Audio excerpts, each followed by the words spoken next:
হেই, কি অবস্থা সবার? আজকে আমরা দেখব পার্ট 4।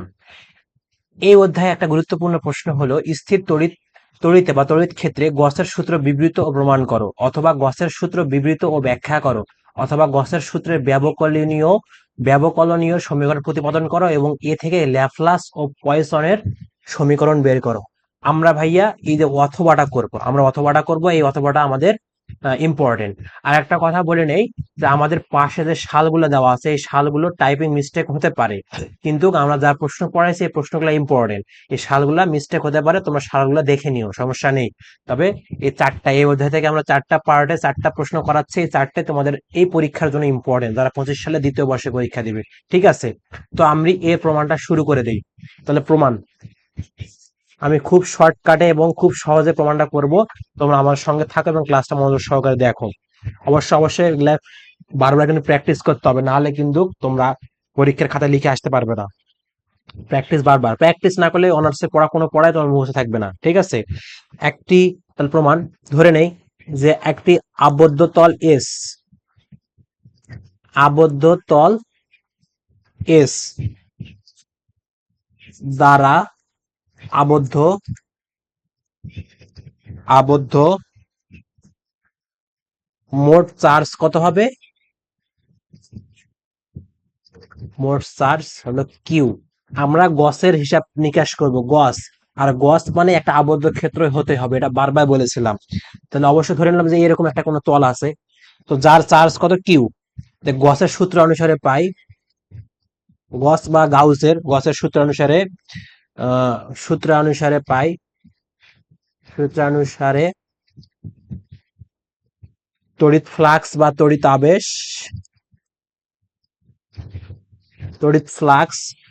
ফ্লাক্স কেমন?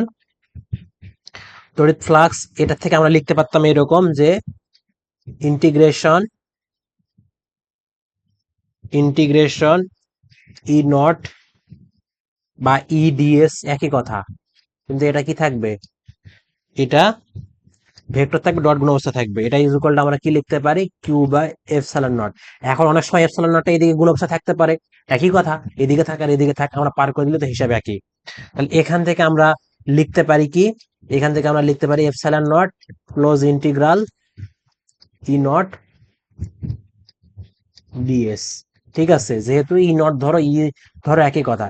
আর এটাকে আমরা এস, তলটাকে আমরা এস ধরেছিলাম না, ওই জন্য এটাকে আমরা এস দ্বারা প্রকাশ করি, এটাকে আমরা এস দিব নিচে। ঠিক আছে, তাহলে আমার কিন্তু গসের সূত্রটা হয়ে গেল। এটাকে আমি কত নাম্বার দেবো? এটাকে আমি, সরি শেষ হয়নি, লেখা বাকি আছে।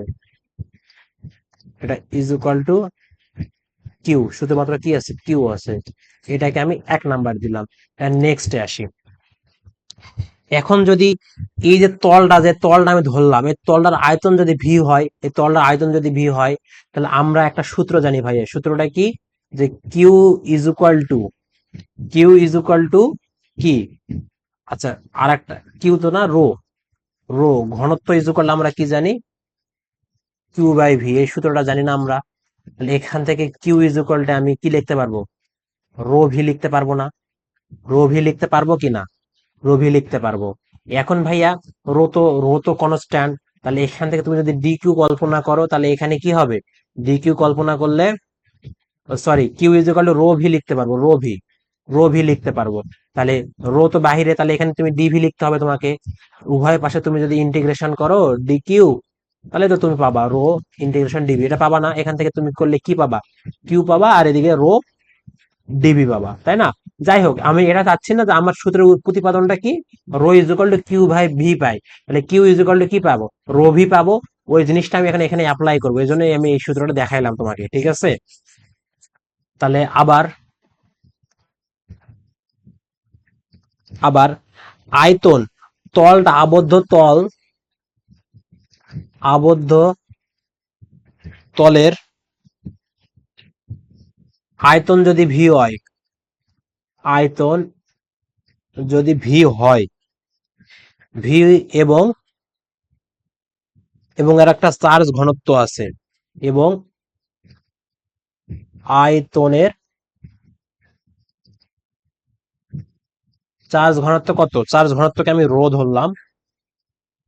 রো হলে রো হলে আমি কি পাবো? রো হলে epsilon naught integration S EDS is equal two, তাহলে কিউ এর পরিবর্তে থেকে আমি লিখতে পারবো কি, রো ডিভি লিখতে পারবো, রো ডিভি লেখা যাবে। আর যেহেতু এটা আয়তন ভি, তাহলে আমি এখানে আয়তন দিলাম, ঠিক আছে। এটাকে আমি 2 নাম্বার দিয়ে রাখতে পারি। এবার দেখো, এবার তোমরা প্রথম বর্ষে বা ফার্স্ট ইয়ারে তোমরা গাউসের ডাইভারজেন্স বা গসের ডাইভারজেন্স তত্ত্বটা পড়েছিলে না? অথবা তোমাদের ক্যালকুলাস 2 এর শেষের দিকে 14 নম্বর অধ্যায়ে গসের ডাইভারজেন্স তত্ত্বটি আছে, তাই না? এই গসের ডাইভারজেন্স তত্ত্বটা থেকে আমরা কি পাই? এরকম না যে ইন্টিগ্রেশন ই, এরকম পাই না? ডিভি টা পাই কিনা, এখান থেকে আমাদের লেখা যায়, বা এটা গসের ডাইভারজেন্স তত্ত্ব থেকে আমরা জানি। তাহলে ওই জিনিসটা আমরা এখানে আবার অ্যাপ্লাই করব, দাঁড়াও, এখানে অ্যাপ্লাই করব। তাহলে আবার আবার গসের ডাইভারজেন্স তত্ত্ব থেকে পাই, ডাইভারজেন্স তত্ত্ব থেকে পাই, তত্ত্ব থেকে পাই কি পাই দেখো, তত্ত্ব থেকে পাই যে এপসাইলন নট ইন্টিগ্রেশন নেবলা, এটাকে সবাই চিনি যে নেবলা বা ডেল, আর হলো E dv, E dv is equal to, আমরা তাহলে এখানে লিখতে পারতেছি এখানে রো, রো ডিভি, আচ্ছা রো ডিভি, ঠিক আছে, এটা লেখা যাচ্ছে। তাহলে এখান থেকে আমাকে লিমিট, তাহলে আমি লিমিট দিব দেখো, বা লিমিটটা কোথায় দিব, কোথা থেকে কোথা পর্যন্ত, আমি এখানে লিমিট দিব, ইন্টিগ্রেশনটা এপসাইলন নট আমি বাইরে রাখলাম, ঠিক আছে। তাহলে লিমিটটা আমি, এটা যেহেতু ইন্টিগ্রেশন আছে, ইন্টিগ্রেশনটা আমি লিমিট কোথায় দেব, ভি থেকে ভি পর্যন্ত, ভি থেকে ভি পর্যন্ত, বা বা ভি থেকে ভি পর্যন্ত দেয় তাই হবে, ভি থেকে ভি পর্যন্ত দিলাম। তাহলে এদিকে থাকলো আমার ডেল ই ডিভি থাকলো, ঠিক আছে, ডেল ই ডিভি থাকলো। আর এইদিকে তাহলে এটাকে লিমিট ভি থেকে ভি পর্যন্ত দিতে হবে, ভি থেকে ভি পর্যন্ত লিমিট দিয়ে আমার রো ডিভি, এটাকে না আমি সিম্পলিফাই করবো বা ইন্টিগ্রেশন করব, করলে আমি কি পাই, বা এপসাইলন নট বাইরে ঠিক থাকলো, আর এখানে ওই লিমিট থেকে ওই লিমিটের মধ্যে তুমি যদি ইন্টিগ্রেশন করো, তাহলে ডিভি, ডিভি আছে এখানে, তাহলে এখানে ইন্টিগ্রেশন করলে কি হবে, ওই লিমিট থেকে ওই লিমিটের মধ্যে করলে তোমার তেমন কিছুই আসবে না, তেমন কিছুই আসবে না, একটু তোমাকে দেখাই দিচ্ছে, দাঁড়াও। অথবা আমি আরেকটা কাজ করতে পারি, যেহেতু দুটা লিমিট সেম, আমি এটা এদিকে পার করে দিতে পারি, পার করে দিলে কি আসবে, এপসাইলন নট, আচ্ছা,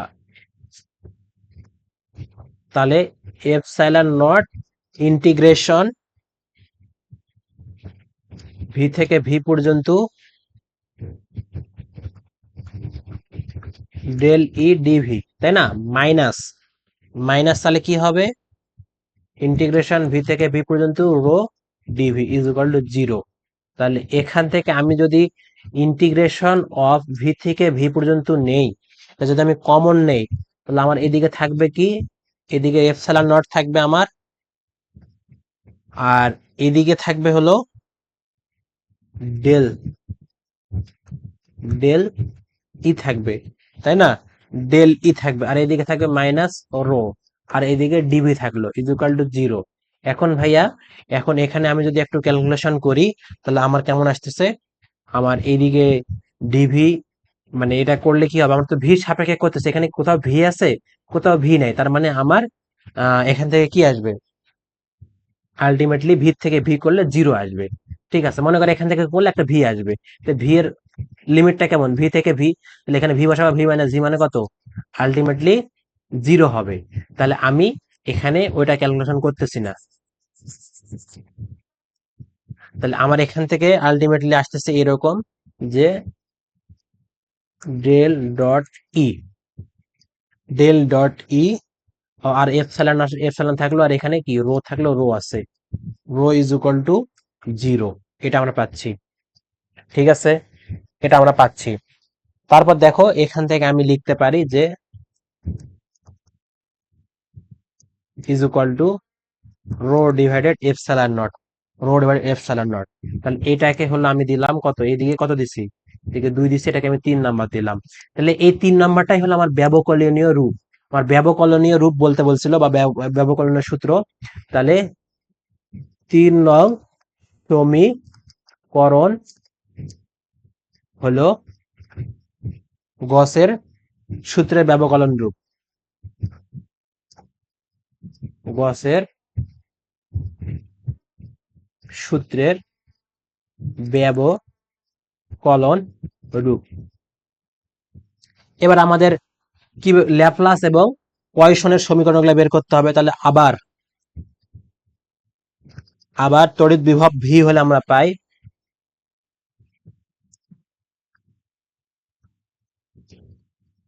তড়িৎ বিভব যদি ভি হয় তাহলে আমরা পাই কি পাই দেখো, is equal to minus del V পাবো। এটা আমরা জানি বা এটা আমরা বের করতে পারি। Is equal to del V মানে এটা হলো আমাদের থার্ড ইয়ারে আলোচনা আছে এটার ব্যাপক মেকানিক্স বা বলবিদ্যাতে। আচ্ছা, বলবিদ্যাতে আমরা এটা পাই যদি ডেল ভি ভি একটা, যে তুমি এটা অনেক ব্যাপার স্যাপার আছে, এটা অনেক আলোচনা করতে হয়। তো যাই হোক, ওটা ওই দিকে আমরা যাচ্ছি না। এটা মনে রাখো যে তড়িৎ বিভব যদি ভি হয় তাহলে E is equal to minus del V তুমি লিখতে পারবা। এবার ডেলটা কি মানে এখানে এটা মোটামুটি ডাইভার ডাইভারজেন্সের মতো আর কি, ডাইভারজেন্স, ঠিক আছে। সরি সরি সরি ডাইভারজেন্স তাই গ্রেডিয়েন্ট, গ্রেডিয়েন্টের মতো এটা। তাহলে এখান থেকে আমি লিখতে পারতেছি দেখো, উভয় পাশে যদি আমি আরেকবার, উভয় পাশে যদি আমি এই কাজটা যদি করি, কোথায়, এই যে এখানে যে 3 নাম্বার সমীকরণটা পাইলাম, 3 নাম্বার সমীকরণে যদি আমি মানটা যদি বসে দেই, মানটা যদি আমি বসে দিই দেখো কেমন হয়। তাহলে 3 নং থেকে পাই, তাহলে 3 নং থেকে আমি কি পাবো দেখো, 3 নং আমি কি পাই, minus del into del V.